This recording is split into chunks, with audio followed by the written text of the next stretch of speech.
दोस्तों, जैसे कि आप सभी ने देखा होगा कि हिंदू धर्म में जब भी किसी की मृत्यु हो जाती है तब उसके मृत शरीर का अंतिम संस्कार कर दिया जाता है और फिर मृत आत्मा की मुक्ति के लिए मृतक के परिवार वालों के द्वारा उसकी 13वीं भी मनाई जाती है। परंतु क्या कभी आपने सोचा है कि आखिर 13वीं मनाई क्यों जाती है और इससे उस मृत आत्मा को क्या फल मिलता है? अगर इसके बारे में आप नहीं जानते हैं तो आज हम इस वीडियो के माध्यम से जानेंगे 13वीं के महत्व के बारे में, जिसका वर्णन गरुड़ पुराण में किया गया है। गरुड़ पुराण में बताया गया है कि जब भी किसी की मृत्यु हो जाती है तो मृतक की आत्मा अपने परिवार वालों के आसपास ही भटकती रहती है, क्योंकि मृत्यु के बाद मृतक आत्मा में इतना बल नहीं होता है कि मृत्यु लोक से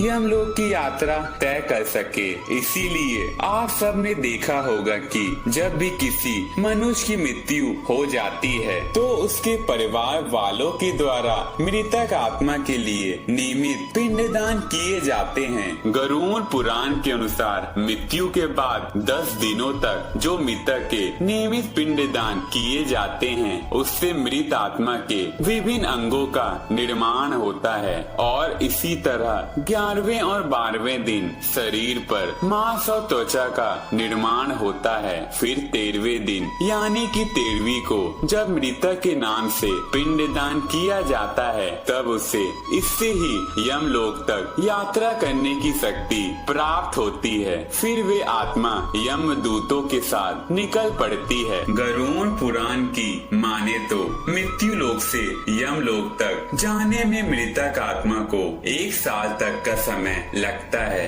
दोस्तों, यह भी माना जाता है कि मृतक के परिजनों के द्वारा इन 13 दिनों में किए जाने वाला पिंडदान 1 वर्षों तक मृत आत्मा को भोजन के रूप में काम आता है। इतना ही नहीं, गरुड़ पुराण में यह भी बताया गया है कि जिस मृत आत्मा के नाम से पिंडदान नहीं किया जाता है उसे 13वीं के दिन यमदूत घसीटते हुए यमलोक की ओर ले जाते हैं और ऐसी आत्मा को यमलोक में बड़ा ही कष्ट पहुंचता है। भूखी आत्मा को जब यमदूतों द्वारा घसीटा जाता है तब उसके शरीर के कई अंग छिल जाते हैं और इस बीच भी परिवार वालों के द्वारा नियमित पिंडदान या फिर अन्नदान नहीं किया जाता है तो उसे पूरे रास्ते में कई तरह के कष्ट सहने पड़ते हैं। परंतु यदि साल भर के अंदर मृत आत्मा का पिंडदान कर देते हैं तो फिर उसे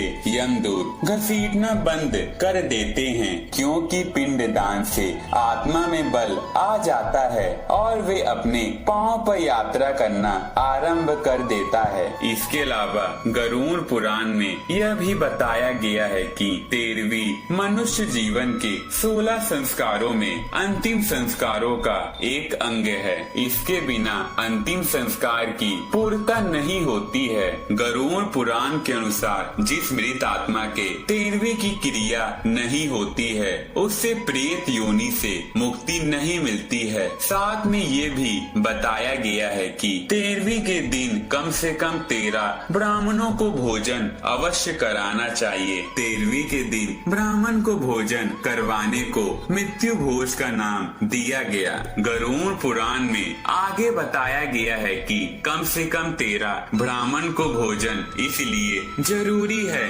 ताकि मृत आत्मा को यमलोक की दूरी तय करने में उसे भोजन प्राप्त हो और ये भोजन परिवार वाले अपनी स्थिति के अनुसार करवा सकते हैं, क्योंकि गरुड़ पुराण में भगवान विष्णु ने यह भी कहा है कि यदि मृत आत्मा के लिए कर्ज लेकर मृत्यु भोज किया जाए तो ऐसे में आत्मा को पूर्णतः मुक्ति नहीं मिलती है। उसे यह देखकर कष्ट होता है कि उसके परिवार वाले उसके श्राद्ध आदि कर्म के लिए कर्ज के तले डूब गए हैं। आगे गरुड़ पुराण में यह भी बताया गया है कि यदि कोई मृतक के परिवार वालों को मृत्यु भोज के लिए विवश करता है, यानी कि क्षमता से अधिक लोगों को भोजन करवाने के लिए विवश करता है अथवा उससे मृत्यु भोज के लिए संपत्ति को बेचने के लिए कहता है तो ऐसे मनुष्य को यमदूत कभी माफ नहीं करते हैं, और जब ऐसे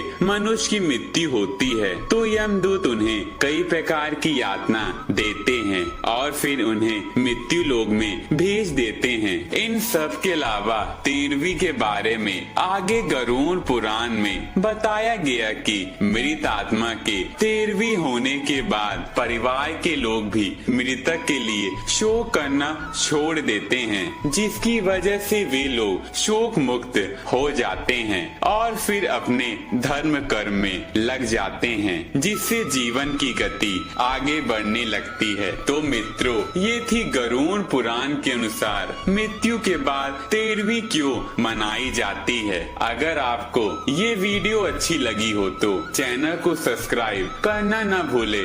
वीडियो को देखने के लिए धन्यवाद।